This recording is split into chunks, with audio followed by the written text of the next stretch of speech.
Welcome back to the public portion of the Winston-Salem Forsyth County School System Board of Education meeting, and now Chair Shay Woodbury. Thank you, Dr. Harrison, and I'll go ahead and disclaim that I am definitely having some technical issues with sound and my computer freezing, so I apologize for that on the front end, and I know that the superintendent and staff and the board will continue on if I have technical issues, and I'll return as soon as I possibly can. So again, yes, welcome back to our open session. The next item is the Pledge of Allegiance and the invocation. So we can go ahead and say the Pledge of Allegiance, and then Board Member Calvert Hayes will give us an invocation. I pledge allegiance to the flag of the United States of America and to the republic for which it stands, one nation, under God, indivisible, With liberty and justice for all. Let us pray. As we begin our meeting, we pray for the gift of guidance during trying times. Grant this board strength, courage, and wisdom during our meeting this afternoon. We ask in your name. Amen.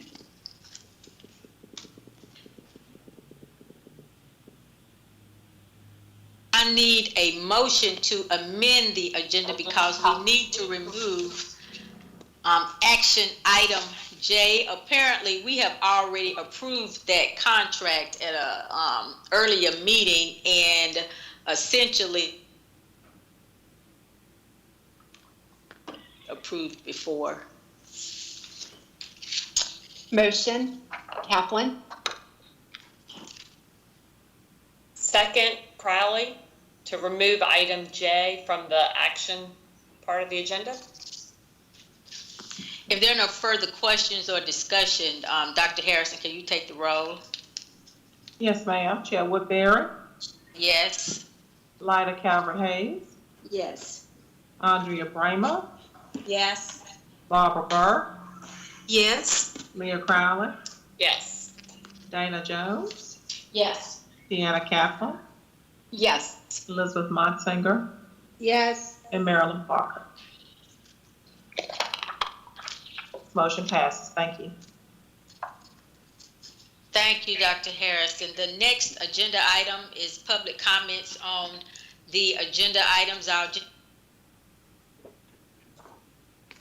Yes, thank you. Time for public comments on agenda. Oh, sorry. Go ahead, Dr. Harrison. I thought you were frozen.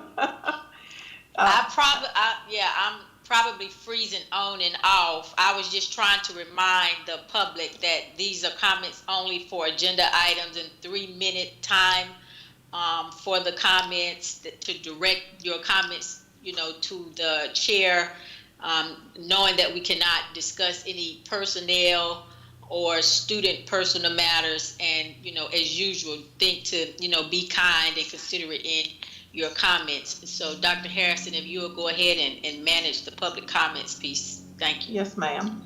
Dr. Joshua Cecil, and you'll receive notice from Kevin Sproul when your time has ended. Thank you very much, Dr. Hairston. Hello, Dr. Hairston, board members, Chair Woodbury.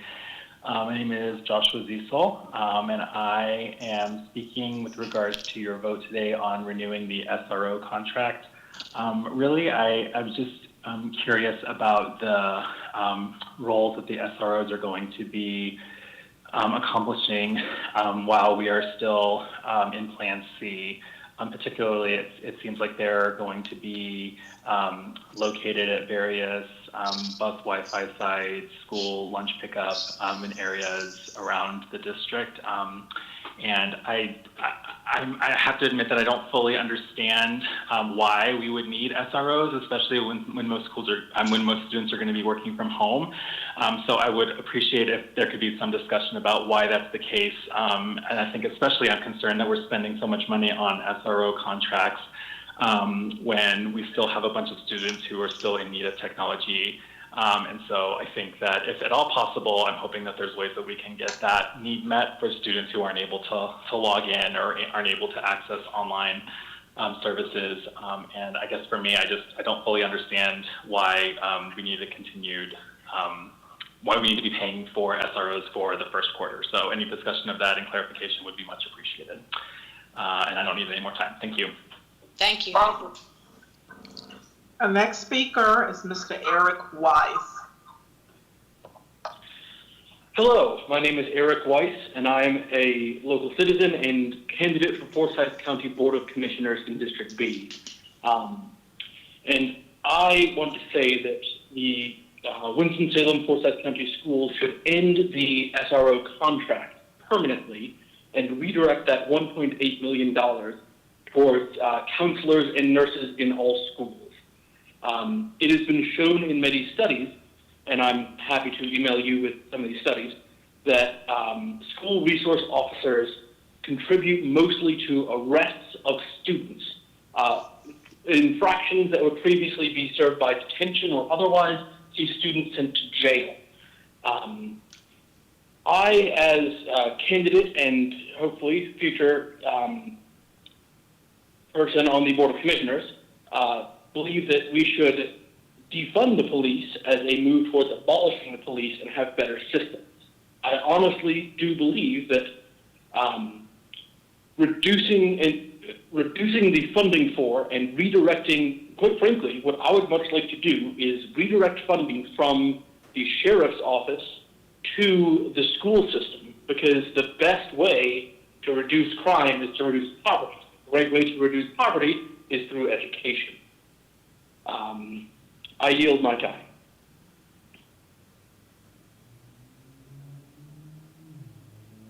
Thank you. Our next speaker is Mrs. Katie Sonner-Lee.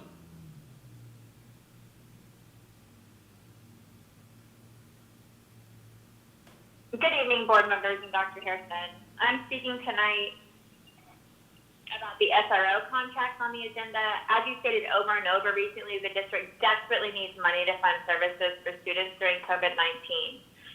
So I was really shocked to read in the board book yesterday that the district is about to fund a contract with Curtisville PD and the Forsyth County Sheriff's Office for almost $2.5 million for SROs. Especially during this time when students aren't even allowed in school buildings, we do not need to be spending this money on law enforcement, as other speakers have already mentioned. What if we spent that money on child care support for the community during this time? Healthcare, providing desperately needed services for exceptional children and students and families, or more support for families who are just struggling to make it through this in a myriad of ways. Further, I was really shocked to see that these SROs will be dispatched to the meal sites, Wi-Fi buses, and remote learning centers that are being set up to help students and caregivers navigate the school closures. Is this what we want for our community, more law enforcement presence? A budget is a moral document. If the district decides to sign this contract and spend millions on policing food and Wi-Fi sites instead of on supporting children's education, well, that tells the community what we need to know about your priorities right there. Last year when this contract came before the board, I made a statement about it, asking that the board rethink how it's allocating money. I was infuriated to look back at that statement today and see that nothing has really changed. As we talk more and more about what healing community should and could look like since the murder of George Floyd and John Neville, let's not let SROs and schools off the hook here. I want to end tonight with an excerpt of my statement from last year. I ask you to listen carefully and think about how you want to be remembered in this moment and what kind of school experience you want to build for our students. In our state, about 45% of juvenile justice system cases are referred by schools. In Forsyth County, it's even higher. And we know from research that those referrals disproportionately fall on the backs of Black students and brown students and boys and students with learning differences or developmental disabilities. But here's the kicker. In 2018, only 8% of those school-based referrals to juvenile court were for serious offenses. The rest were for minor, non-violent things like yelling at a teacher or stealing someone's backpack. We have to take a long, hard look at whether our discipline and SRO system is fixing problems or creating them. Are we pushing kids to learn from mistakes and excel in school, or pushing them into a criminal justice system where recidivism rates and the likelihood of a permanent criminal record are high? We must also remember the fear, trauma, and anxiety that having a constant police presence in a place of learning carries with it. For kids whose life experience has taught them that law enforcement is not always there to help them in their community. We can reference Jacob Blake and his children's experience this past weekend. Timer's going off. Timer. Okay. Thank you. Thank you so much. Thank you so much. That concludes our public speakers. Chair Woodbury.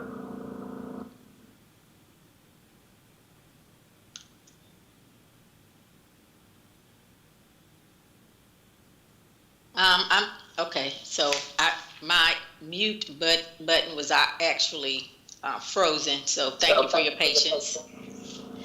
The next agenda item is discussion items. The first discussion item is the Greater Winston-Salem Inc. contract. Dion Jenkins, General Counsel, will have discussion about that.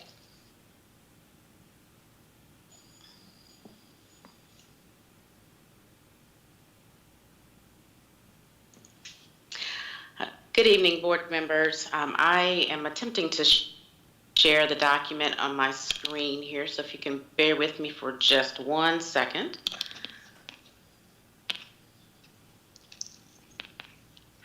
Are you able to see the contract? Yes. Yes. Great, thank you. Thank you so much. So good evening again, Chair Woodbury, board members, and Dr. Hairston. In our work session on August the 11th, we discussed the Greater Winston-Salem contract, the proposed contract for the 2021 and beyond school year. And in that meeting, I provided an overview of the new direction of Greater Winston-Salem Inc., formerly known as the Winston-Salem Chamber of Commerce. And as a part of their new direction, they are making an effort to provide additional work-based opportunities for Winston-Salem Forsyth County students. And they plan to do so by facilitating both paid and unpaid internship opportunities, apprenticeship opportunities, career fairs such as the Construction Days career fair, as well as other work development opportunities like mock interviews, business attire, and that sort of thing. They also plan to continue with their senior academy and other dropout prevention efforts that they have put in place for the past several years in partnership with the school district. And so I will not go through the contract again in great detail because we've already discussed it, but what I would like to do is highlight for you the areas that I have added to the contract based on comments and feedback from the board during that work session. As you can see here, I have highlighted a section under the portion of the contract that deals with services to be provided by Greater Winston-Salem.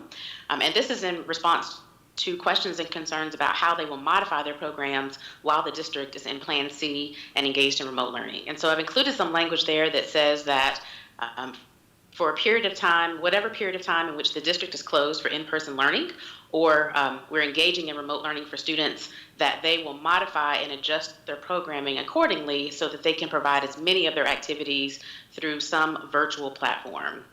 And this language is broad enough to allow flexibility between the organization and the district to modify programs as needed to provide them in a virtual format, and also to allow some flexibility because we don't really know what the future holds. So this language is in there just to provide additional assurance that they will continue to support the district and the students in a virtual setting. The next change is just more of a grammatical change. There was some additional language in the section here pertaining to the annual fee. I just removed that language to clarify that it's an annual fee of $180,000 for the services contemplated herein. The previous version of this agreement said an annual fee of $180,000 for every term of this agreement. So I just took out that unnecessary language. And then finally, under the miscellaneous terms of this agreement, I added some clarifying language about the evaluation structure. And so under this new language, the parties will convene twice annually, if possible in December and April, or at such other times as we might decide in order to review the continued effectiveness of this program.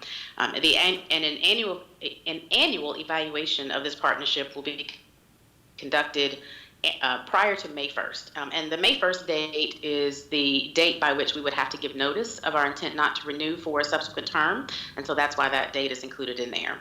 So with that, I'm happy to take any questions that you may have, but I believe those changes reflect the comments from our work session. Also, just as an FYI, I believe Rodessa Mitchell and Mark Owens from Greater Winston-Salem Inc. are on the call tonight as well if you have questions for them.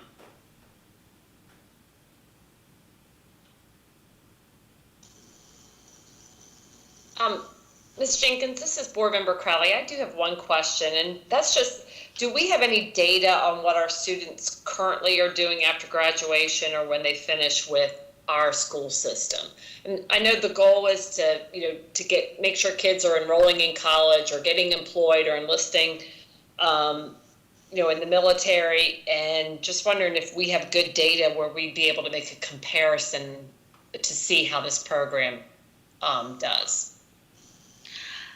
That's a great question. I don't have that information with me. I don't know if Mark or Rodessa has any information that they're able to provide, but I do know that that is something that they have committed to tracking going forward, are all postgraduate opportunities for students, not just work-related, but also educational opportunities. Thank you. I'll just add that this is Tradessa Mitchell. Thank you for this opportunity to be before you this evening. I will just add that what I do know is that high school students do fill out their intent for their next step. But what we want to do is be very intentional about setting that baseline data, having that baseline data in place so that we will have a way to measure. So we need to have some additional conversations about that, but that would be our starting place. Thank you, Ms. Mitchell. And Board Member Crowley, this is Mark Owens. Just to add to our leader Rodessa's comments there, we can also track unemployment rates as well as educational attainment rates through the Bureau of Labor and Statistics. And we can also track enrollment at our local colleges and universities. But it is challenging to track individual students post-graduation on where they are individually. We have looked into some data platforms for that. There are some privacy issues. So as Rodessa mentioned, setting some baseline off the intent forms and then tracking general Bureau of Labor and Statistics would be ways that we could report back on success over time. Great, thank you. This is Lyda Calvert-Hayes. I'd just like to say I've had the pleasure of working and being a member of the Chamber of Commerce for many, many, many years. And I really like the effort that is put forth to our students and for the paid and unpaid opportunities that the Chamber works with. And it's a great advantage for our students. Also, our dropout rates, a lot of these kids, when they have the construction fair, which is my favorite fair of all over everywhere, even the Dixie Classic Fair. I like the construction fair a lot better because I see these kids learning so many different trades. And as a business woman in Winston-Salem in construction, I have been able to hire during the summer. Last year, we had 6 of the students to come in and work during the summer and learn a trade. So I just got to say my hat's off to the Chamber of Commerce for what they're doing for our youth. Thank you. This is Board Member Woodbury. I'm not sure if you all can hear me because on my end, okay, thank you. I would just like to, support what this opportunity for our district. I would just like to recommend, although you may not be able to anecdotal feedback from students once they go through any of the Hey Shay, you're to internships and my sound went out. Yes, so we only heard parts of what you said.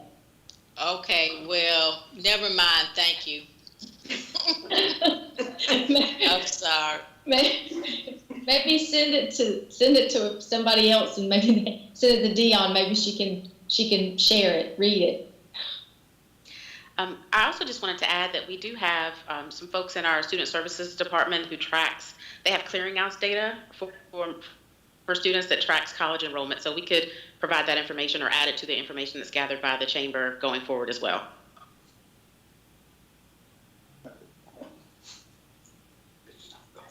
Well, if there are no further questions, later on in this in the meeting, we would be asking for your approval of this contract. So thank you very much.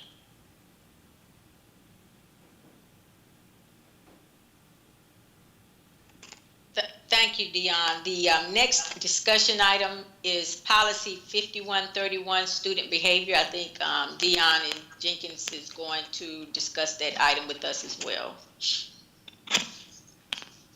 Yes, thank you very much. We're trying to pull that one up as well.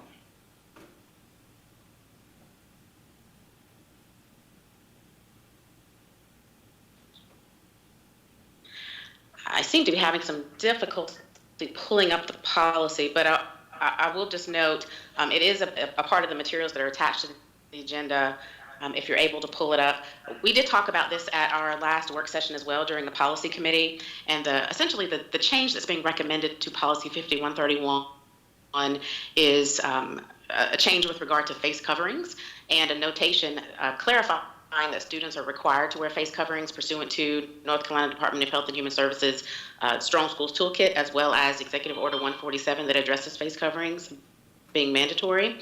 And so I made that change in the footnote of the policy that addresses that addresses a general prohibition of students covering their face and concealing their identity with any type of garment. So I wanted to clarify that, and I also included language that clarifies what a face covering is. I believe it was Ms. Crowley and maybe Ms. Motsinger that wanted to make sure we clarify what a face covering is.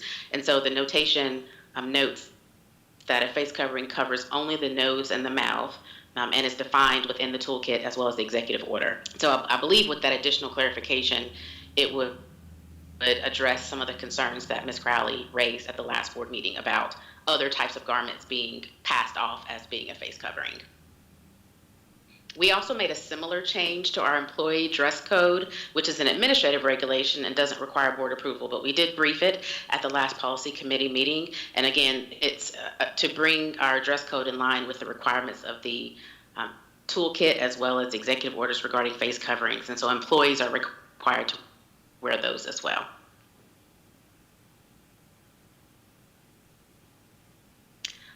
Are there any questions? Thank you. The next discussion item is the UVA Darden Professional Development Contract. Dr. Karen Roseborough, our area superintendent, will discuss this item. Thank you. Okay, I'm attempting to share my screen.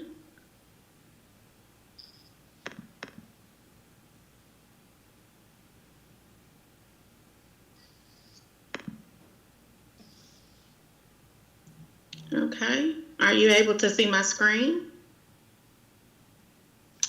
Let's see your picture. Here we go. There you go. Okay. All right. Well, good evening, board members, and I'm delighted to share with you some of the work that we have been participating in terms of school turnaround. We currently have a UVA Darden partnership Leaders in Education program that we're participating in. We have 10 schools that are a part of this network and a part of the work. We have 14 schools total in the Inspire 340 schools, but 10 of them are participating in the UVA school turnaround work. And they are Ashley, Cook, Easton, Forest Park, Hall Woodward, Ibrahim, Kimberly Park, Old Town, and Petrie Elementary, and Winston-Salem Preparatory Academy. We have developed a new purpose statement with the help of UVA Darden's consultant group, where we are working with making sure that our entire public understands that our purpose is to ensure that we engage all schools, families, businesses, community partners in the implementation of action-oriented strategies that will lead to systemic change and improve learning outcomes for at-promise students in underserved communities. And we have identified 3 investment strategies to help us with our continuous improvement areas and improving student outcomes. And they are wraparound services, increased leadership capacity, and C is teacher recruitment and retention. Our partnership with UVA is supporting our work with increased leadership capacity. And why have we chosen UVA Darden to be our partners? UVA Darden is a sole source provider of this work. There are only 2 leadership development providers in the country. The other is a charter school provider that utilizes the support of the entire school district to help support the work of school turnaround efforts. So in our RAND studies, we've reviewed, it qualifies for Tier 2 funding, and it qualifies for an evidence-based program under ESSA. They were also approved by the state, by the North Carolina Department of Public Instruction as being one of the innovative partnership grant programs for districts that are looking to partner with other institutions and other consultants to help support the work of school turnaround. In year 1 of our work with UVA this summer, they helped us with district readiness, and our district team went through a week-long boot camp alongside our principals to design a support structure to help with our school transformation efforts focused on the following key levers: the leadership lever, instructional infrastructure level, and also we work with talent management, and then support and accountability. We are in the second phase of our partnership with PLE, where we want to work alongside our principals more intensely through the Winter Executive Education Program. They will work alongside our school leadership teams to focus and strengthen teamwork, create vibrant cultures, and deepen data cycles, support our teachers with the ownership of the data, and help us to make strategic mid-course corrections. We will do this by doing a few things well, by the implementation of 90-day plans. The 90-day plans review and address root causes in real time and support students and school performance plans for improvement. We do receive direct services from the UVA staff. They're always a phone call away, or they check in with us virtually. We want to be able to continue the work of providing the site visits, whether that be face-to-face or virtually. The UVA staff are also practitioners in the work of school turnaround, and they are available to work alongside myself as well as the principals by visiting each of the principals to dive deeper into their problems or practices that are unique to their schools, while helping the district team to strengthen its infrastructure and supports to support the schools based on the reality of their needs. So that concludes the UVA contract details. We will be using Title II funding if approved to move forward with the second phase of our work with UVA. Are there any questions? This is board member Lyda Hayes Calvert. I am seeing this as a 2-year contract for a total of $688,800. Am I correct on that? Yes, that's correct. And could you tell me how many funds we have in Title II funds? I currently do not have the total amount of what we have in Title II funds, but I know Ms. Grant may know that.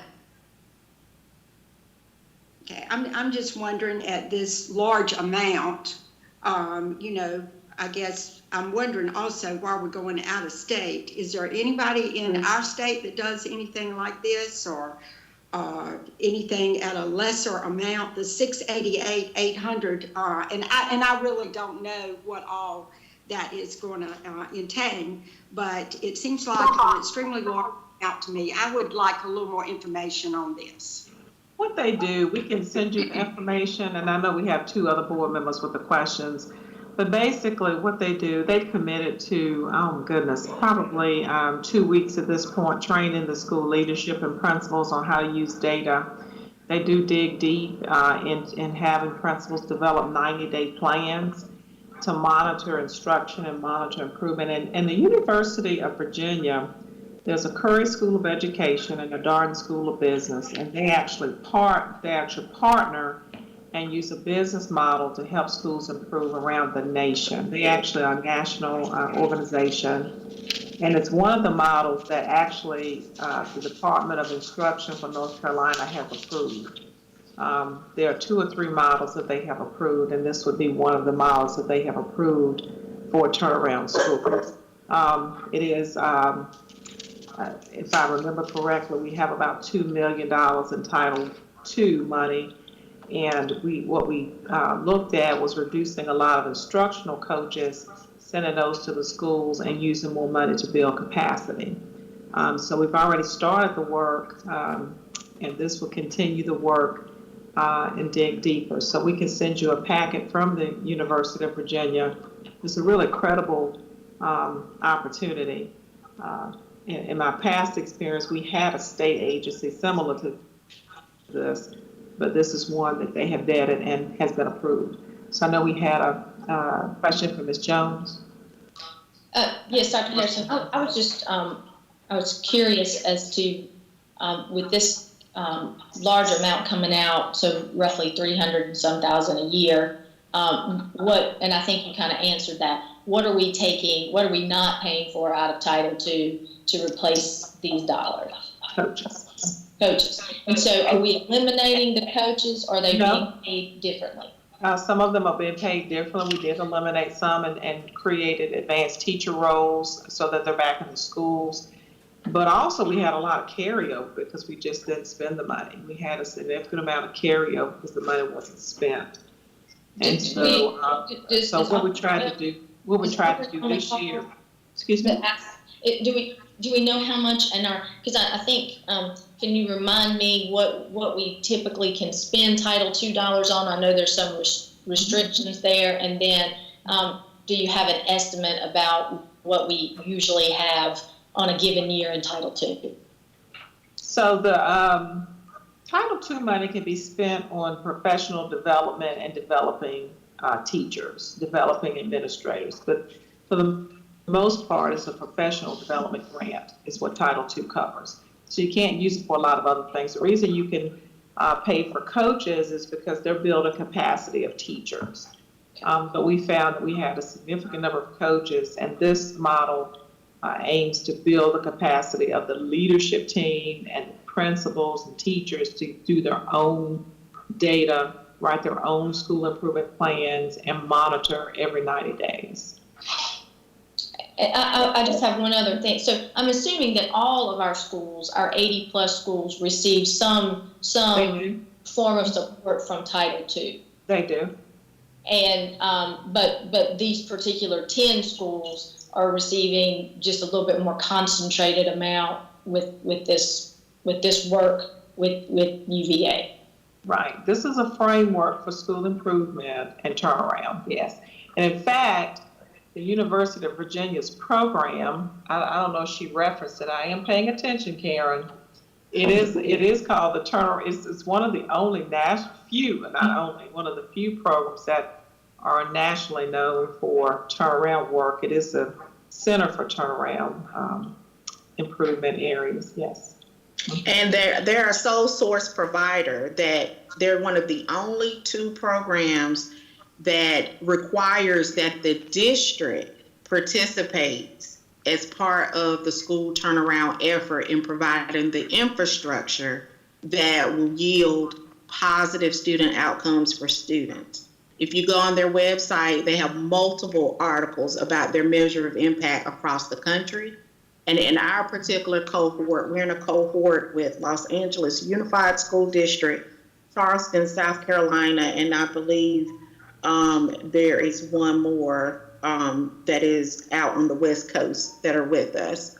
I believe it's Texas. Texas as well in New Mexico, I believe, somewhere out there on the West Coast. But it's very nice to have thought partners in this cohort. Our principals are able to expand their thinking in terms of school turnaround and strategies that can be utilized. And it's just nice to know that we're not alone in our efforts, and we really like having them at our reach to support us in some things that we could do differently to make sure that our students are excelling. And there are two books that we're reading, one on leading learning and one on change management, and they are guiding that work district-wide for us as well. I have one other question with the leadership there. I'm sure they're working with all of the staff, probably extensively with the principals. And so we did a 2-year program. We're planning on keeping principals in those schools, and I know some principals are maybe newer to the schools transition. So as a district, we're committed with trying to keep those leaders there through this program. And remember, some of those leaders, I think it was 8 or 9 of them, actually have a 3-year commitment to remaining at the school. Yes. Yes, yeah, that's what I was trying to think. So several of them are under that we just placed there. Okay. Yes. That's what I was trying to remember. Okay, thank you. Ms. Kaplan had a question, and then yes. So this all looks okay. This all looks really good. Just a couple of questions. If the North Carolina Department of Public Instruction has approved this, do you have any data of the districts in North Carolina that this group has turned districts around? I mean, do you have any locally? I know you were talking about cohorting with Los Angeles and Texas and Charleston, but what about in this state? Have we seen some really good results? So if you remember, we modeled our Inspire 340 schools after Project Lift out of Charlotte Mecklenburg school system. And there are schools that were in the UVA cohort. Not all of the Project Lift schools were in the cohort, but those that were in the cohort became 90-90-90 schools. Or Ashley Park is one of the schools in Charlotte that under the leadership of Dr. Tanya Kales was one of those schools that had dramatic increases in student achievement. It's a K-8 school in Charlotte, and she is serving as our direct facilitator for school turnaround. So our consultant that UVA has paired us up with is she is based here in North Carolina in Charlotte. So she is within our reach, and she is phenomenal. And a lot of the things that the CMS schools have gone through or went through is helping to support us with our thought processes of how we can do some things differently in terms of school turnaround. And also, I think it's Ranson IB School in Charlotte, and they were participants in the UVA program, I want to say about 5 or 6 years ago.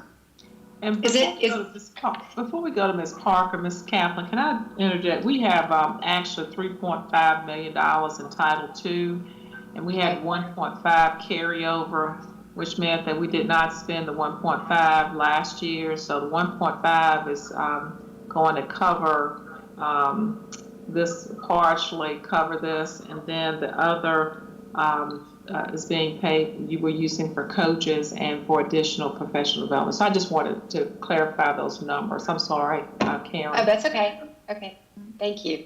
But the innovative partnership grants that the state just released, there are going to be North Carolina districts that also participate with UVA. That's just who was in our particular cohort, because they match up districts that are of similar size and similar challenges. Okay, I still would love to see the data. I would just like to see that, to see what kind of a difference they do make. Okay. And then we have Ms. Parker with a question or questions. Yes. I noticed in the contract it said that travel wasn't included, but then it had another line item with support services, and it said travel was one of the things that was under that. So does that cover all travel, or because, I'm just thinking if this person's coming from Charlotte, if they're coming from UVA, I mean, do you know, or could we build additionally for travel? So originally we were supposed to travel to them originally, and So what they've done is they've made sure that they've included the pricing. If we are able to travel, that we'll be able to go there. The principals and the district team members will reside on the campus. So that includes like our lodging and our travel. But if we are unable to travel, then the staff will come here if they are permitted to come into the buildings to work with the principals.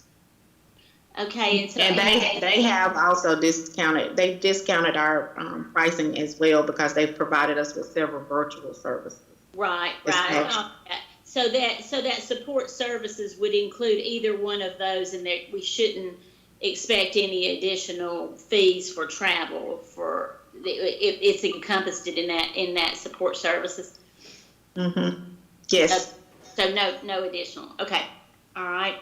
Well, I went years ago to a training on high school scheduling at UVA through this same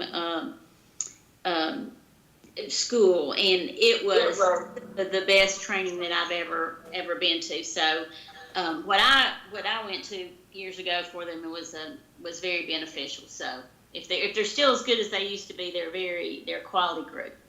They're very good, Ms. Parker. Thank you for sharing that. Dr. Roseborough, Ms. Full Member Jones had another question. I just was just wondering, Dr. Hairston, if someone could send the board the breakdown of how we spend the Title II fund. Because I think those are sometimes questions that come up randomly, or people ask us questions about how those things are done. And that way, if we could see, maybe how much each school in our district receives from Title II, that would be helpful. Yes, Ms. Brand will send that tomorrow. Okay. Sure will. Thank you so much. Thank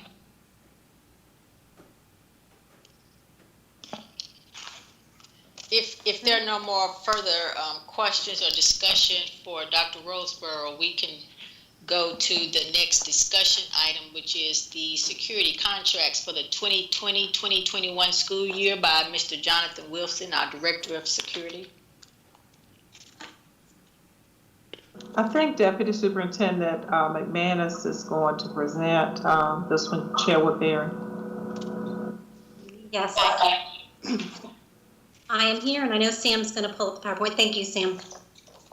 So, good evening. I think everyone can hear me okay. Good evening, Chair Woodbury, board members, Dr. Harrison, and staff. Thank you for allowing us to highlight our contracts with the Forsyth County Sheriff's Office, Kernersville Police Department, and North State Company Police. The 3 contracts are part of our plan to keep our students, staff, and community safe during both Plan C and when we transition students back into our buildings under Plan B. Next slide, Sam. The 2 SRO contracts are with the Sheriff's Office and Kernersville Police. The contract with Winston Police was not renewed this year due to shifts in our needs and their needs. Their officers were placed back on their patrol to fill many of the vacancies that they had. And so the Sheriff's Office is actually going to support the sites that were previously covered by Winston Police. And it's a win-win for both Winston Police and for our school district because it helped them fill vacancies, and it also helped our district. We saved about $1.2 million in this contract by not renewing the contract with the police, and we also then reduced the contract with the Sheriff's Office. So altogether, I think we saved about $1.5 million in the SRO contracts this school year. And so basically, as you can see on this slide, Forsyth County Sheriff's Office, we are funding 20 staff for this agency, and Kernersville, we are funding 6. Next slide. We want to thank both of these organizations because when we brought them to the table, they were both extremely flexible and responsive when we asked them to change some of their current assignments that they had last school year. And so, as you know, our students are not in school right now. And so they are actually supporting us by providing coverage at meal pickup sites, remote learning center sites, and Wi-Fi bus locations. The purpose of this is to provide an extra layer of protection for our families that are utilizing and taking advantage of these resources. But more importantly than that, it's allowing them to build and strengthen their relationships with our students, our families, and the community while they're out in the field. Next slide. This actually shows a map of where many of our sites are, and you can see that their touch they are reaching the entire community. And these are some of these sites are projected as far as the learning centers. Those continue to be added as we have more partners join us. But you can see based on this that they are the touch of our SRO team is very far-reaching. Jonathan Wilson works directly with our law enforcement agencies to map out their duties and to make changes as needed. He meets daily on phone calls and weekly on Teams meetings with the SRO command officers and staff just to adjust locations, to discuss how we can improve services. And that's their goal, is to really serve our community, to build relationships with our students and the general community, and to actually just be part of providing support to everyone. And also plans are already in the works to transition to Plan B when that time comes. So the final slide, last slide, thank you, Sam, describes an additional service being provided by North State Company Police. We already have a contract with them for night patrol. This contract is allowing for one daytime patrol, who is going to be patrolling all campuses with a focus on elementary and administrative sites. So that concludes the presentation. Thank you.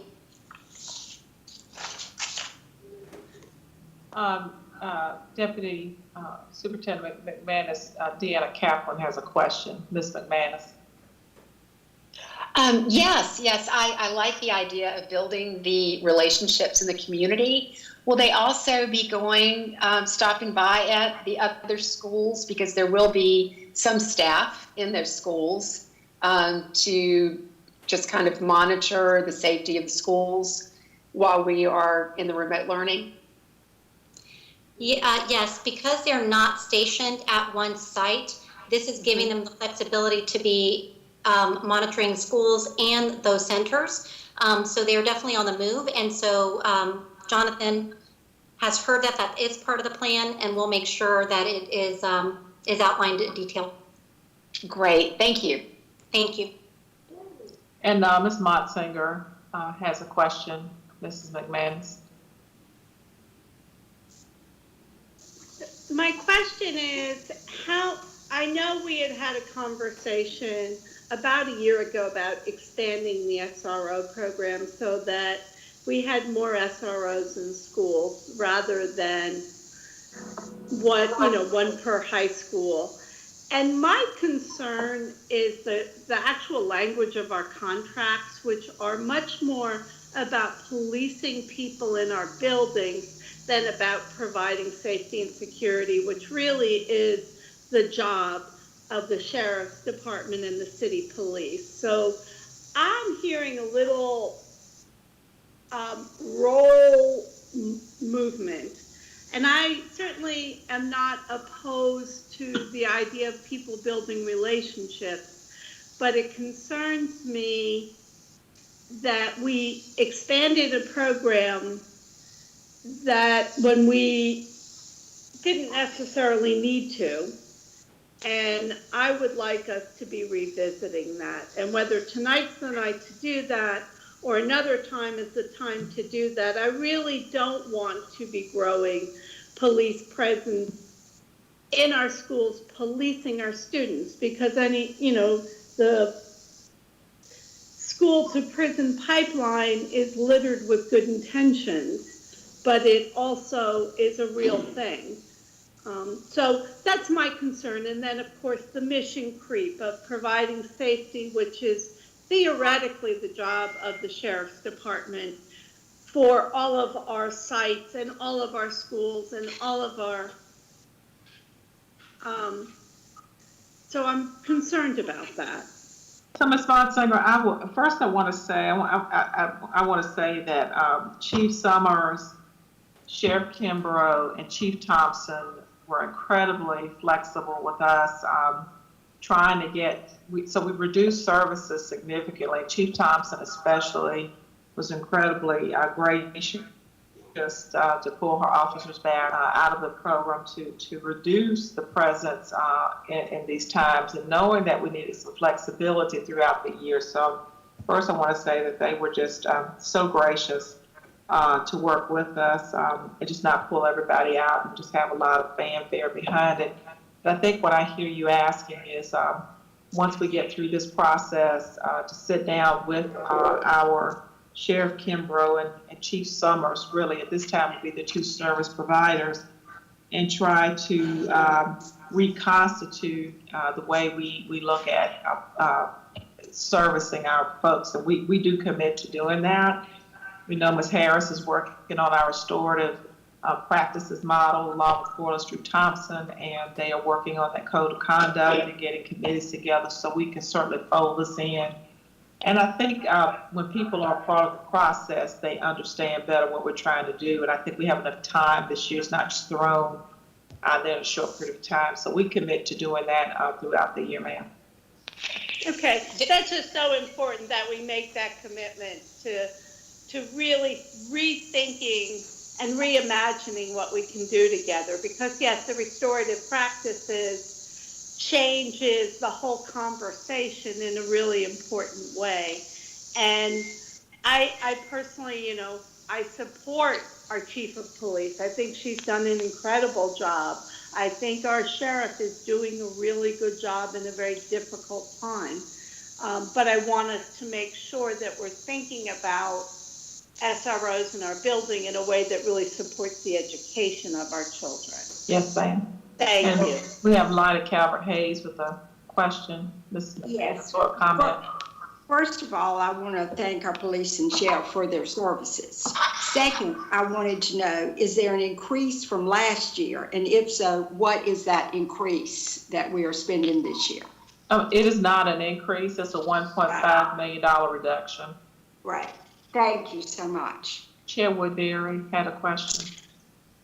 Yes, and I would like to say more, but I think my, technology is just overwhelming right now. But I want to thank Ms. McManus and Dr. Hairston for taking, very significant leadership around how to rethink securing our schools, which means less policing, less school to prison pipeline, and more reforming through restorative practices our students by, of course, helping the adults in the building to rethink how to provide opportunities for our students to be better. So I do understand the concern of the community that, the more policing you do or criminalizing student misbehavior, the more burden it is, according to our data, on a significant portion of our population, particularly African American males. So, I really support having community conversations around this issue so that, we can have some heart-to-heart conversations about how to help the school district progress positive behaviors with our students and not criminalize their behavior. Thank you.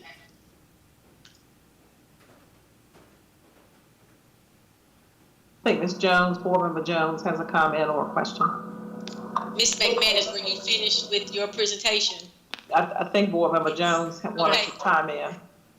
I'll chime in real quick. I wanted to kind of piggyback off of what Chair Woodbury had said, and I think my concern, and I know several times when we had things have come and escalated to the board's attention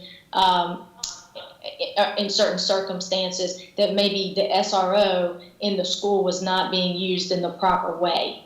And, they're not an administrator. So if Johnny forgot his pencil, we don't need to send the SRO down the hall because he, doesn't want to leave the pencil sharpener or whatever, the case may be. And so I hope that we are reinforcing some of that training, because I think that at times we have put good officers in positions that they don't, that they have to respond because they are sworn officers of the law. And so we can control that in the building. And so I think using them in the proper role that they're there for would help that whole situation all the way around. And I hope that we're kind of doing that internal training as well.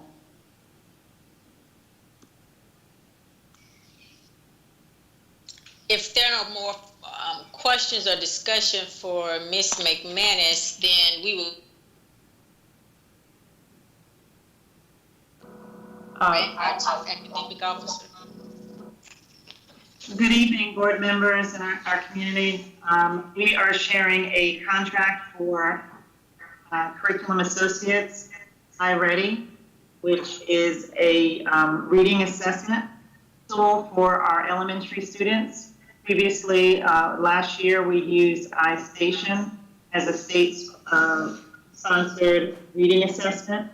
This year, the state gave districts choices, and based on the choices that we posed to our principals, teachers, and instructional facilitators, the decision was made to use iReady as our K-3 reading assessment.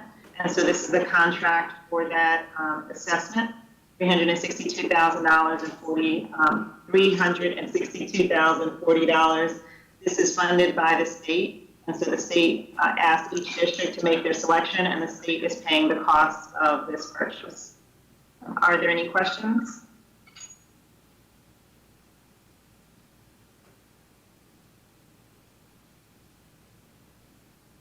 All right, if there are no questions, just one additional thing to add.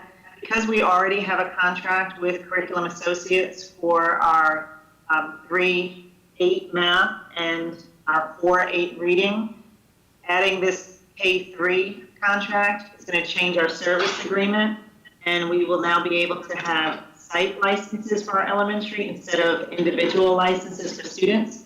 And what that does is, for the contract that the board has previously approved back in June, we will now be able to have additional services added to our contract that will include K-2 math and K-5 math, the teacher toolkit, at no additional cost. This change actually will save the district about $42,000 from the previously approved contract in June. And so we are making an amendment to that contract, and Dion is working on that right now. So just to let you know that with this contract, we now will have K-8 reading and math with the same company, with iReady, and that provides us with additional resources as well as reducing the cost of our previous contract. Any questions from the board? Thank you, Ms. Grant. The next and last discussion item is the Virtual Academy update by Dr. Jesse Pratt, one of our area superintendents. Thank you, Dr. Pratt.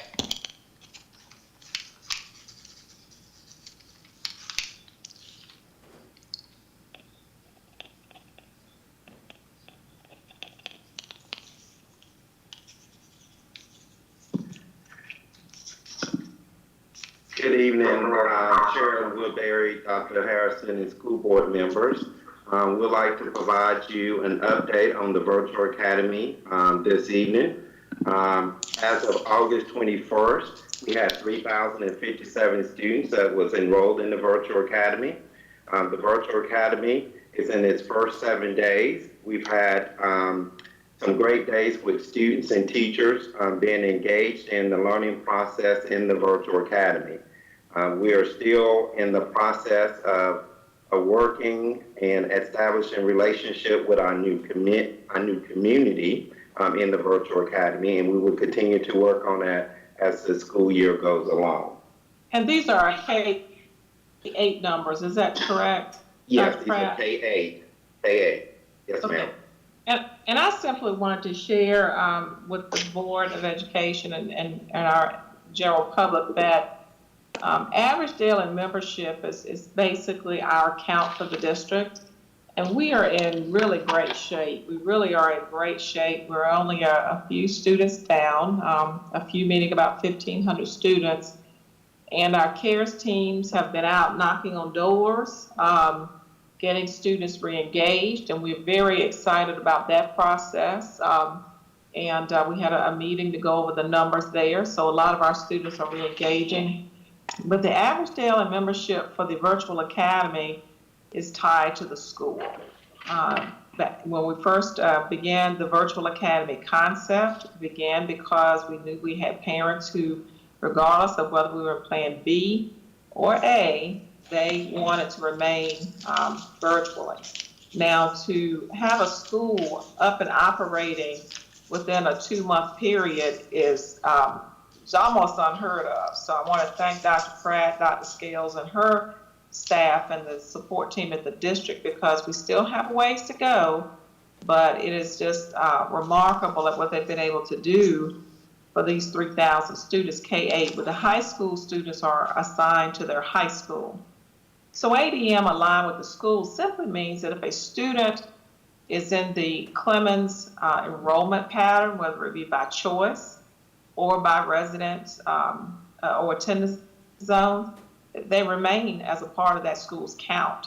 There is no count for the virtual academy. If a student from Ashley Elementary or Academy is there by choice, whichever school they're enrolled in, that's the school that they're what we call per pupil count, or ADM remains at. So when parents call, we want you to know that your seat is still at that school. We hope you, we had some parents who were thinking they wouldn't be aligned to their school, and they are. They remain at their school, whether it be by choice or residence, and that was decided upon when we first began the whole concept of the virtual academy, and I just wanted to explain that. Any questions? Dr. Harrison, can you explain to the public how the virtual academy is identified by the state if the ADM goes to whatever the respective assigned school of the students that's attending virtual academy? So the school still has a school number. It's treated just like the Career Center. And you have to decide whether or not early on you want the ADM to belong to the virtual academy or the school, because there follows the test scores. If the ADM and the student test scores belong to the school, everything is aligned to the school. So let's say that the virtual academy, a student is at, East Forsyth Middle School. Their information will reside with East Forsyth Middle School. It will not show, it will not be aligned with the virtual academy as a tool. It's a tool of instruction for every school in the district. And I guess you could probably, the closest thing is, of course, the Career Academy, the Career Center. One last question I have. So say, for instance, at the end of the first semester, we have quite a few, we go into Plan B, and students want to come out of virtual and go to their quote-unquote face-to-face assigned school. Are we thinking about how those teachers would be then placed into, face-to-face schools as it relates to, you have to go wherever the students are going, I would assume. So could you kind of have some conversation around that? Yes, ma'am. So in September, which is after our count, we'll look at our count on Monday. We'll start to level throughout the district. So wherever there's a need, if there's an overage, we'll begin to transfer teachers, as every school district does and every school does, including the virtual academy. We'll begin to level classes and reassign teachers. We won't engage in any kind of disruptive moves until the end of the semester. So if students start to move, we'll ask for their patience because you don't want to send students to schools without teachers being hired for those schools. So we'll ask for their patience as we transition, and it may mean hiring additional teachers this first semester. Let's say a student wants to move in October. We have this mass huge number of students. Let's say 50 students want to move in October. We wouldn't move a teacher from virtual academy unless they ended up with 0 students or close to 0 students. We would hire teachers to finish the semester out and then make those adjustments at the end of the semester.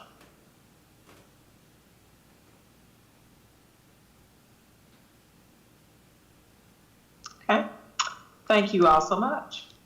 Thank you. The next agenda item is the action items. The first action item that we have is to consider approval of the alternative accountability model. Is there a motion to approve? This is Board Member Jones, move approval. Crowley was the second. Do we have any further questions or discussion? If not, Dr. Hairston, could you please take the roll? Yes, ma'am. Chair Woodbury, Yes. Lyda Calvert-Hayes, Yes. Andrea Bramer, Yes. Barbara Burke, Yes. Leah Crowley, Yes. Dana Jones, Yes. Deanna Kaplan, Yes. Elizabeth Monsinger, Yes. and Marilyn Parker. Yes. Motion passes. Thank you. Thank you. The next action item is to consider approval of disposition of surplus property vehicles. Move to approve, Board Member Crowley. Second, Board Member Kaplan. If there are no further questions or discussion, Dr. Harrison, could you please take the roll? Yes, Chair Woodbury, Yes. Lyda Calvert-Hayes, Yes. Andrea Bramer, Yes. Barbara Burke, Yes. Leah Crowley, Yes. Dana Jones, Yes. Deanna Kaplan, Yes. Elizabeth Monsinger, Yes. Marilyn Parker. Yes. Motion passes. Thank you. The next action item is to consider approval of the request for the bus shelter easement. Move to approve, Crowley. Second, Calvert-Hayes. If there are no further questions or discussion, Dr. Harrison, could you take the roll? Chair Woodbury, Yes. Lyda Calvert-Hayes, Yes. Andrea Bramer, Yes. Barbara Burke, Yes. Leah Crowley, Yes. Dana Jones, Yes. Deanna Kaplan, Yes. Elizabeth Monsinger, Yes. Marilyn Parker. Yes. Motion passes. Thank you. Thank you. The next item is to consider approval of the grant of utility easements. Motion, Board Member Kaplan to approve. Second, Crowley. If there are no further questions or discussion, Dr. Harrison, could you please take the roll? Yes, ma'am. Chair Woodbury, Yes. Lyda Calvert-Hayes, Yes. Andrea Bramer, Yes. Barbara Burke, Yes. Leah Crowley, Yes. Dana Jones, Yes.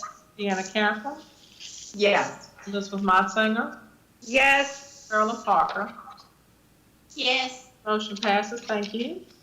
Thank you, Dr. Harrison. Next, we will consider approval of replacing the windows at the RJR Auditorium with savings from the RJR window project and Sherwood Forest roof replacement. Motion to approve, Board Member Kaplan. Okay. Second, Board Member Jones. If there are no further questions or discussion, Dr. Harrison, could you please take the roll? Sure. Chair Woodbury, Yes. Lyda Calvert-Hayes, Yes. Andrea Bramer, Yes. Barbara Burke, Yes. Leah Crowley, Yes. Dana Jones, Yes. Deanna Kaplan, Yes. Elizabeth Monsinger, Yes. Marilyn Parker. Yes. Good. The motion passes. Thank you, Dr. Harrison. Next, we need to consider approval of the Greater Winston-Salem, Inc. contract. Motion to approve. Second, Lyda Calvert-Hayes. Who was the first? Okay, thank you. Okay, I think Kaplan.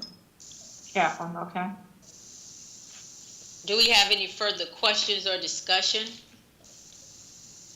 But before you take roll, Dr. Harrison, I just wanted to hopefully be able to say that the suggestion I was making to Mr. Owens was that although it's kind of hard to gather that quantitative data because of student nature of protecting, whatever identity issues, we may be able to get some anecdotal kind of data as it relates to just taking quotes from students about their experiences working with the Commerce Project. So that's what I was trying to say. And with that being said, Dr. Harrison, could you take the roll, please? Certainly. Chair Woodbury, Yes. Lyda Calvert-Hayes, Yes. Andrea Bramer, Yes. Barbara Burke, Yes. Leah Crowley, Yes. Dana Jones, Yes. Deanna Kaplan, Yes. Elizabeth Monsinger, Yes. and Marilyn Parker. Yes. Motion passes. Thank you. The next item is to consider approval of policy 5131, student behavior. Move to approve. Board Member Crowley. Okay. Second, Board Member Kaplan. There are no further questions or discussion. Dr. Harrison, could you please take the roll? Certainly. Chair Woodbury, Yes. Lyda Calvert-Hayes, Yes. Andrea Bramer, Yes. Barbara Burke, Yes. Leah Crowley, Yes. Dana Jones, Yes. Deanna Kaplan, Yes. Elizabeth Monsinger, Yes. and Marilyn Parker. Yes. Thank you. Motion passes. The next item is to consider approval of policy 4236, teleworking. I have some questions. Well, I'm sorry, we gotta have a motion, right? Yeah, this is Board Member Jones. I'll make a motion. I'll second it. Crowley will second it. Okay. If there are no further questions or discussion, Dr. Harrison, you can take the. I do. Wait, Parker. Yeah, I think it was I had a discussion. I have a question.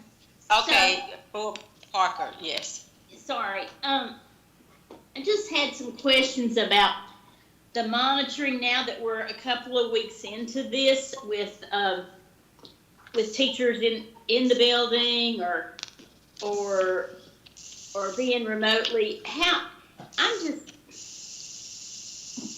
I'm wondering what the monitoring, is that up to the principal? Is that monitoring? And I know in the policy it states that the principal and that there's other folks like that can give permission to work from home, but there again there are lots of parameters within that. Now that we're a couple of weeks into that, could you just kind of speak to that a little bit so that I can understand a little bit, because I can see where I can just anyway. It just seems a little flexible to me, and so I'm just wondering how that's playing out now that we're in it. So if you're speaking about so the district office, I'll speak to that first. The district office is on an A/B schedule, and each supervisor is monitoring the work of the individuals while they're on B week. So some individuals, so that reduces the number of contacts in the district office. At the schoolhouse, you have the principal and staff that they deem important to run the school and keep the school going. For the most part, that's their classified staff.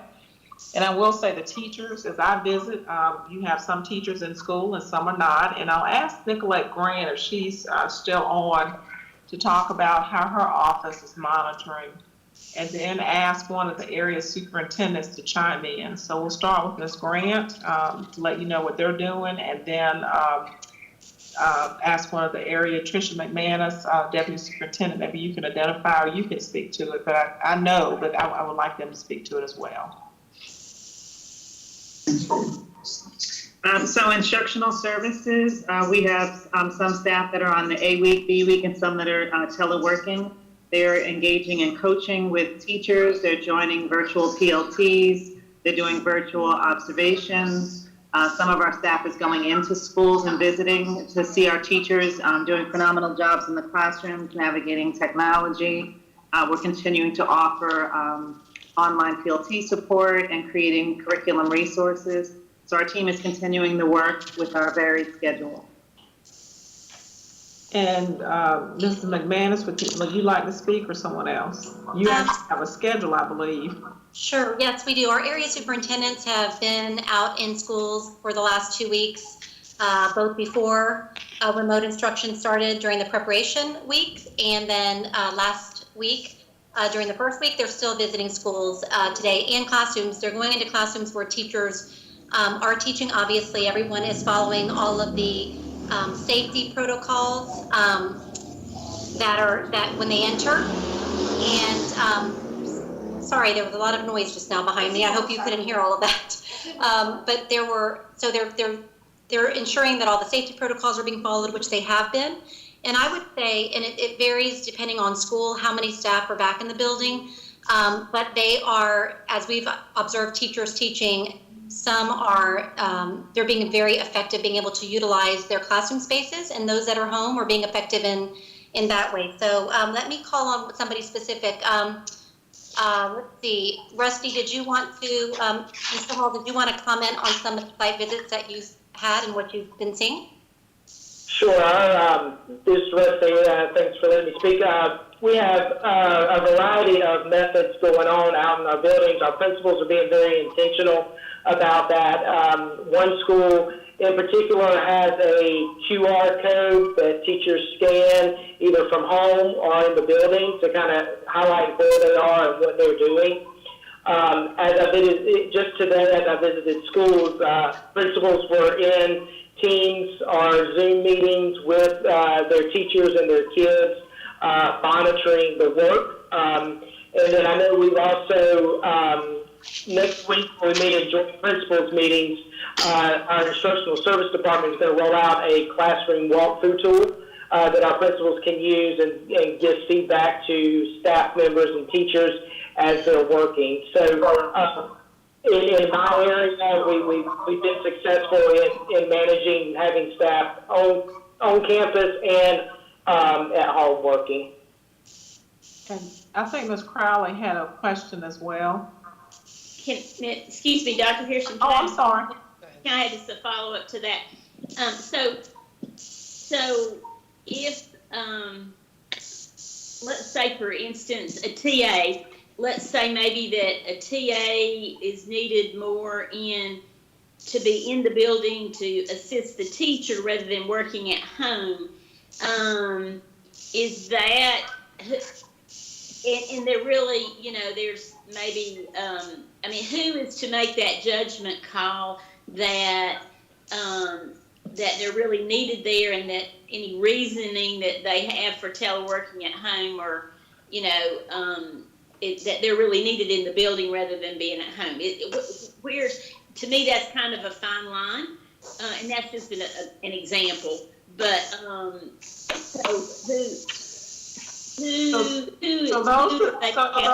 so those decisions are made by the principal, and if the principal requests that the TA be in the building, and some of it has to do with a lot of things.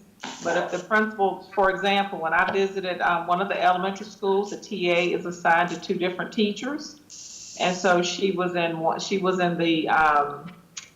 the session with the teacher who was physically at school, and she was in the class with the teacher physically, and she had another teacher on her laptop. So that depends on the principal, and if a TA decides that the principal is requesting that they be in the school and they want an alternate work assignment, meaning they want to telework for a variety of reasons, as health, spouse, children, then they go to HR, they report to HR, and HR will negotiate that work assignment. Okay, so that would be the accountability model for doing that if that became a case at any school or whatever, yes. Correct? Yes, ma'am. The TA doesn't get to, well, the TA has some, and we're hoping people will work with people because of their circumstances. But we know that sometimes there's a difference of opinion, and so that's when they can make a request through HR for the alternate work assignment. Okay, so through HR. Okay, great. Yes. Thank you. I'm sorry for interrupting, Ms. Park. I apologize. No, that's fine. I'm glad to have some clarification, because I can just see now that we're a couple of weeks in that things may be changing for folks, with their work situations and whatnot. So, yes, thank you. Ms. Crowley. Yeah, and I know initially we had given teachers all this option, but looking at other staff at schools, I'm hearing from some principals who are concerned about two things. One, that there's more than 3 people in the building who can answer phones, deal with technology, put together packets, that type of thing. And then also making sure this is consistent school to school, so that it's not something where you can go to this school and the principal will allow it, but if you go to that school, that position's not allowed to work remotely. I think there's some anxiety on the principal's part that while they enjoy flexibility in a lot of areas, this doesn't seem to be one where they're going to be telling the person, no, I really need you in the school building. Then they probably should have just a conversation with the area superintendent, and that can be added to a principal agenda for discussion with principals. Okay, thank you. Mm-hmm. Thank you.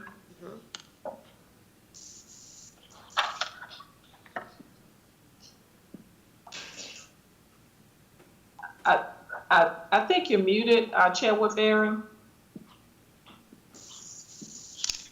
Thank you. If there are no further questions or discussions, Dr. Harrison, could you take the roll for the approval of the policy 4236 teleworking? Sure. Chair Woodbury? Yes. Lina Calvert-Hayes? Yes. Andrea Bramer? Yes. Barbara Burke? Yes. Leah Crowley? Yes. Dana Jones? Yes. Deanna Kaplan? Yes. Elizabeth Motsinger? Yes. And Marilyn Parker? Yes. Motion passes. Thank you. Thank you. The next item for approval is the UVA Darden Professional Development Contract. Move to approve, Board Member Crowley. Second, Board Member Jones. If there are no further questions or discussion, Dr. Harrison, could you take the roll? Certainly. Chair Woodbury? Yes. Lina Calvert-Hayes? Yes. Andrea Bramer? Yes. Barbara Burke? Yes. Leah Crowley? Yes. Dana Jones? Yes. Deanna Kaplan? Yes. Elizabeth Motsinger? Yes. Marilyn Parker? Yes. Thank you. Motion passes. Thank you. The next item for consideration is the approval of Family Services, Inc. Head Start MOU. Motion to approve, Board Member Kaplan. Second, Board Member Jones. Okay. If there are no further questions or discussion, Dr. Harrison, could you please take the roll? Certainly. Chair Woodbury? Yes. Lina Calvert-Hayes? Yes. Andrea Bramer? Yes. Barbara Burke? Yes. Leah Crowley? Yes. Dana Jones? Yes. Deanna Kaplan? Yes. Elizabeth Motsinger? Yes. And Marilyn Parker? Yes. Motion passes. Thank you. Thank you, Dr. Harrison. The next item for consideration is to consider approval of the 2020-2021 SRO contracts. Move to approve, Board Member Crowley. I'll second, Board Member Jones. So before Dr. Harrison, you take the roll, I would like to have a little discussion just by way of just letting the public know in all transparency that, due to great conversations with Board Member Motsinger, I have really sort of transitioned in another space and place around SRO contracts, and definitely in light of a lot of the things that we see going on in our community. I don't want to make this, a public speech, but what I do want to say is that This is the SR. I think I hear a conversation in the background, but nevertheless, I just want to say that I think our district is moving in a responsible way towards looking at how we provide safety in our schools, and knowing that there has been great consideration through the superintendent and staff to reduce the funding to put in other areas, not because we don't value the worth of police and the sheriff, but because, we're trying to manage best safety for, all of our students with a holistic form of education. I look forward to continuing to work with the sheriff and the police department to make sure all of our schools are safe, but I also look forward to the school district, thinking differently about how we provide safety for our schools. And I would just like to publicly thank Board Member Montsinger for challenging me to, think a little differently about SROs in our schools. And with that being said, Dr. Harrison, could you take roll? Thank you so much. Chair Woodbury? Yes. Lyda Calvert-Hayes?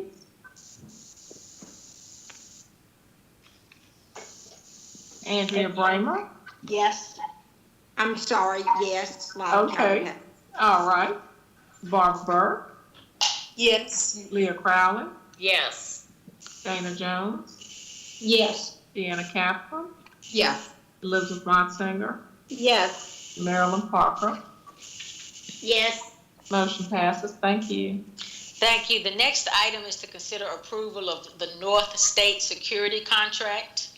Move to approve, Board Member Crowley. Second, Board Member Jones. If there are no further questions or discussion, Dr. Harrison, could you take the roll, please? Yes, ma'am. Chair Woodbury? Yes. Lyda Calvert-Hayes? Yes. Andrea Bramer? Yes. Barbara Burke? No. Leah Crowley? Yes. Dana Jones? Yes. Deanna Kaplan? Yes. Elizabeth Montsinger? No. Marilyn Parker? Yes. Motion passes. Thank you. Thank you. The last item for approval is the approval of the iReady contract. Move approval, Board Member Jones. Second, Calvert-Hayes. If there are no further question or discussion, Dr. Harrison, could you please take the roll? Yes, ma'am. Chair Woodbury? Yes. Lyda Calvert-Hayes? Yes. Andrea Bramer? Yes. Barbara Burke? Yes. Leah Crowley? Yes. Dana Jones? Yes. Deanna Kaplan? Yes. Elizabeth Montsinger? Yes. And Marilyn Parker? Yes. Wonderful. Motion passes. Thank you. Thank you. The next agenda item is the consent agenda items. Is there a motion to approve the consent items? Move to approve the consent items. Board Member Jones. That's. Oh, You get a second? okay. If there are no further questions or discussion, Dr. Harrison, could you take the roll? Yes, ma'am. Chair Woodbury? Yes. Lyda Calvert-Hayes? Yes. Andrea Bramer? Yes. Barbara Burke?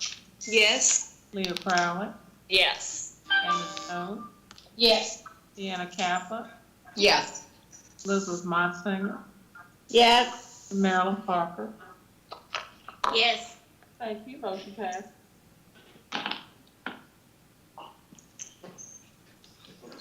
Thank you, Dr. Harrison. Next item is the open comments from the public. Do we have any No, comments? ma'am. None tonight. No, ma'am. Okay, thank you. The next item on the agenda is announcements. Sam Mills, our Chief of Staff, will go over the announcements. Good evening, board members. Really briefly, just want to share a couple of new pieces of news with you. First is we have been awarded an advanced teaching roles grant from Public Instruction, about $271,000 for the upcoming school year. It's to pilot advanced teaching roles program with our Inspire 340 schools. So Dr. Roseville will be working with her team on these with this project. So Inspire 340 will launch the Opportunity Culture Teacher Leadership Roles. It's been produced fantastic results for student growth in other places, and there'll be intensive support for teachers give them opportunity for paid career advancement or stronger teacher pipeline in our high poverty areas. That's a huge grant for advanced teaching roles. Then also we have been awarded with the Peer Project with the Winston-Salem Foundation, a grant of $418,000 to provide professional development for our 900 district teacher assistants. It's a great opportunity for assistants to be trained. This professional development will include training on Canvas, Teams, and Zoom, so our virtual platforms, personalized learning, and then our ELA textbook, so our teacher assistants have the knowledge and skills to support our students during our remote learning environment. So thank you to the Winston-Salem Foundation and Peer Project. We're very excited for that. And finally, Chair Woodbury, just wanted to recognize you as you were appointed the Assistant Secretary of the Caucus for Black School Board Leaders, members. Very proud of you and appreciate the work and service leadership you provide us here in Winston-Salem Society. Thank you, Sam, for that recognition, and I would like to thank the president of the caucus for North Carolina Caucus for Black School Board Members, who is Mr. Clint Williams of Northampton Board of Education.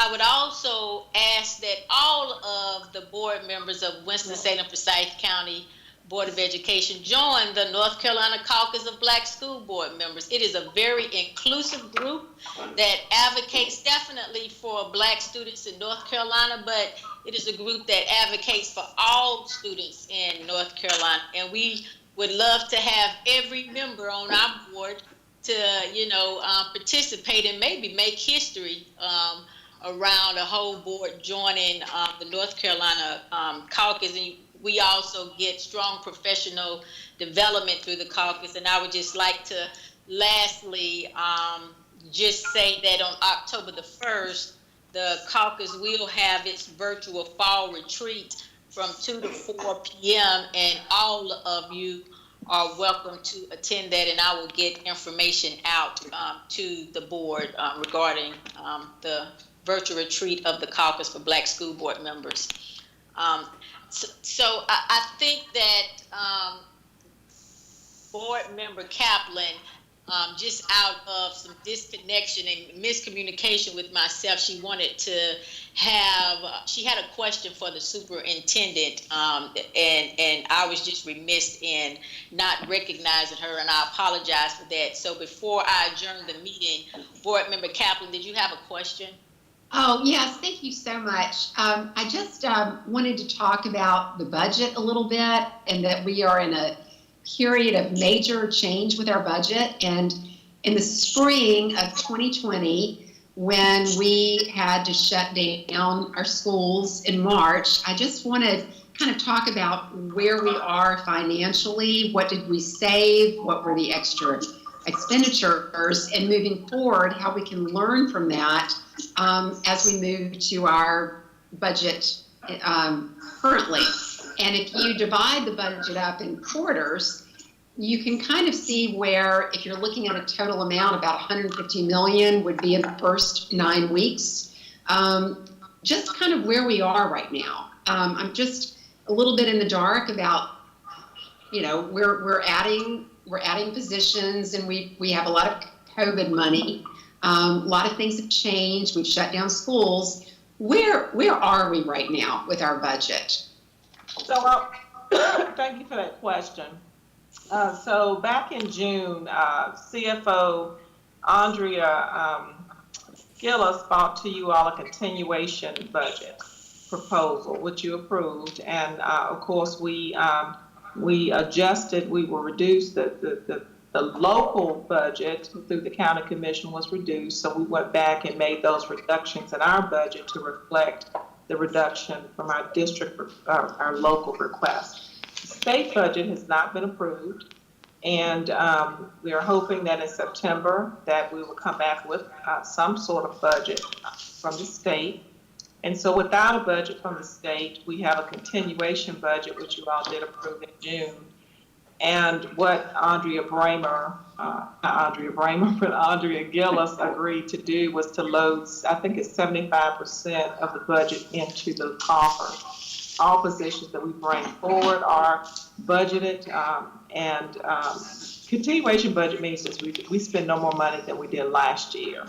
In fact, because we went over last year, we're spending fewer dollars, and that's why she front loaded 75% of their budget. So we are within our budget. Now in October, we'll bring to you a budget, and I don't know if she's on this call. That's why I'm not calling on her. If she is on this call, she could step in and explain that after October, she'll start to give you monthly reports beginning in November. So Andrea Gillis, if you're on the call, it'll be a good time for you to step in. Yes, I am on the call. Can you hear me? Yes. Yes, ma'am. Okay, so we will, right, as Dr. Harrison mentioned, we are currently in a continuation budget. 75% of the prior year budget has been loaded. Our audit is scheduled to start in September. So, and when the audit is complete, it should be done in October. We will know where we stand. We did have savings last year. I can't give you the exact amount of the savings, but there were savings last year because we did, close down for COVID. We had savings in transportation and other areas. And we did get additional COVID funds that we're using to buy technology, textbooks, and virtual academy teachers. We will be bringing a budget to you in October. We're waiting to see what our enrollment looks like because our ADM actually determines how much our state funding is. We probably will not get a state budget this year based on what I'm hearing. We did get our allotments from the state, but they will be adjusted once our enrollment has been determined, which is the higher of the first or second month. So I kind of want to wait to see what the first month looks like, and then we'll do our leveling with HR, and then we'll adjust our budget. At that point, we'll bring a budget forth in October. So when you're saying savings, are you talking about increasing the fund balance, and where are we with that? Well, savings does mean increasing the fund balance. I can't give you an exact amount, but there will be an increase of the fund balance. I just don't know the exact number yet until the audit's done. I think right now Dion is stressing us about a quick question. I think, Board Member Kaplan, if we can allow the superintendent to come back to us at probably our work committee, when we build that agenda, I think that your questions definitely would be appropriate. Dion is right now texting me, Board Member Kaplan, so I want to make sure we're on track with Board, Robert Cruz. Chair Woodbury, as the chair of the Finance Committee, I think, Ms. Kaplan, if you want to send all those questions to Andrea, I think you've got great points that we need to look at and visit at our next Finance Committee meeting and kind of figure out where we stand, where we are, and put all that into perspective. Even though we may have some savings, we were also funded less from our county commissioners, and how much was that, and how did we make up that difference? Okay, thank you. Chair Woodbury, Chair Woodbury, I understand we're moving on. I just want to add that it would be wonderful for us to start receiving that monthly financial report, so we can discuss that in our committee meeting. Thank you. Yes, ma'am. With that being said, I would like to thank the community for joining us this evening for our board meeting. I would like to say good night, and I hope everyone stays safe. And at this point, I would ask for a motion to adjourn our meeting. So moved, Board Member Crowley. Second, Calvert Hayes. If there are no further questions or discussions, Dr. Harrison, could you take the roll, please? All in favor of adjournment, please let it be known by aye. Aye. Any opposed? Thank you. Thank you. Have a good evening. Thank you.